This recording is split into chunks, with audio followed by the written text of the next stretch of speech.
Halo teman-teman, perkenalkan nama saya Maria Novita DE. Saya dari Universitas Pamulang, jurusan akuntansi. Pada kesempatan kali ini, saya akan menjelaskan tentang organisasi dan manajemen, di mana organisasi dan manajemen ini sangat berbeda.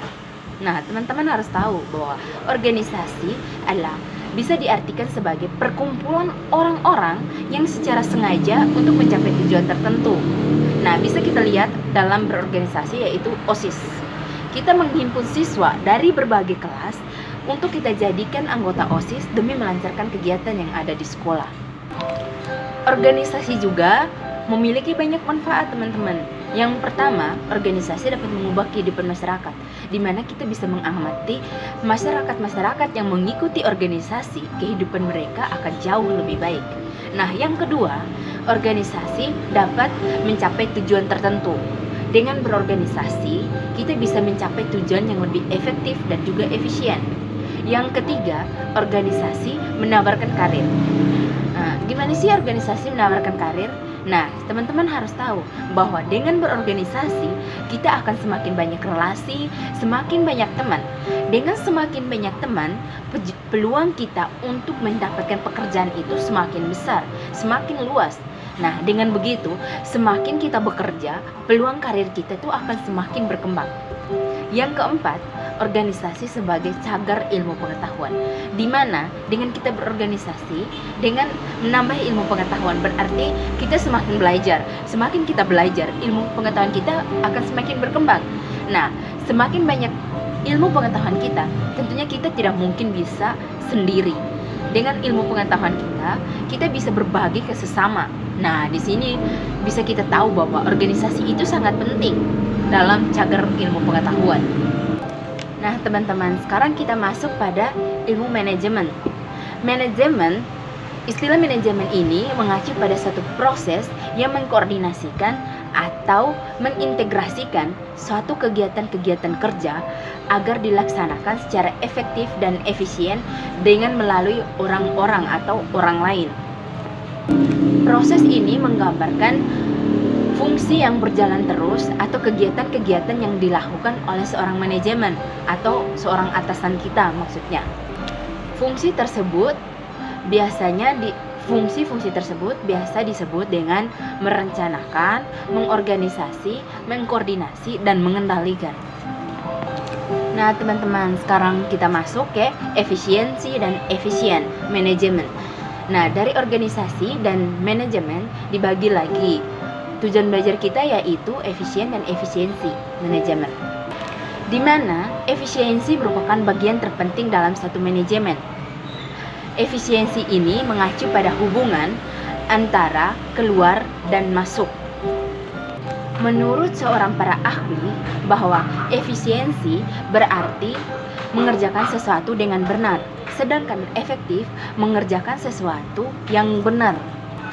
Sebaliknya, efektivitas menunjukkan kemampuan suatu perusahaan dalam mencapai sasaran-sasaran yang telah ditetapkan secara tepat. Adapun konsep-konsep manajemen, yang pertama, manajemen sebagai proses kegiatan, yang kedua, manajemen sebagai ilmu, dan yang ketiga, manajemen sebagai profesi, yang keempat, manajemen sebagai kumpulan orang untuk mencapai tujuan tertentu. Fungsi dan proses manajemen. Pada umumnya, manajemen dibagi menjadi beberapa fungsi, yaitu merencanakan, mengkoordinasikan, mengawas, dan mengendalikan kegiatan-kegiatan dalam perusahaan. Bidang-bidang manajemen. Ruang lingkup manajemen sangat luas. Seperti yang saya jelaskan sebelumnya, bahwa manajemen memiliki kedekatan dengan aspek kehidupan manusia dan bisnis. Manajemen juga memiliki bidang-bidangnya. Bidang-bidang manajemen tersebut antara lain, pertama, bidang pemasaran, kedua, bidang operasional, ketiga, bidang keuangan, keempat, bidang sumber daya manusia.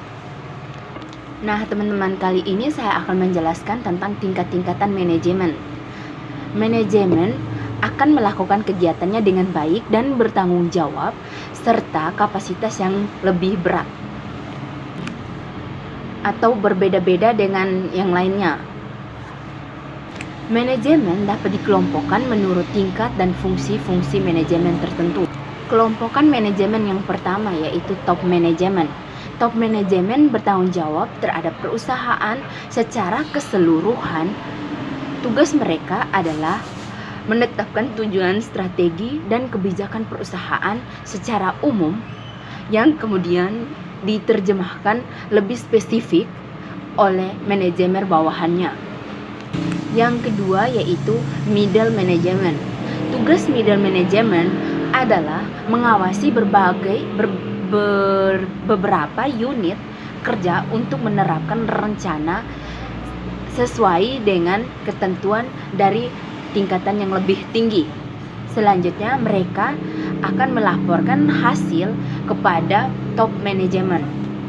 Yang ketiga yaitu first line manager.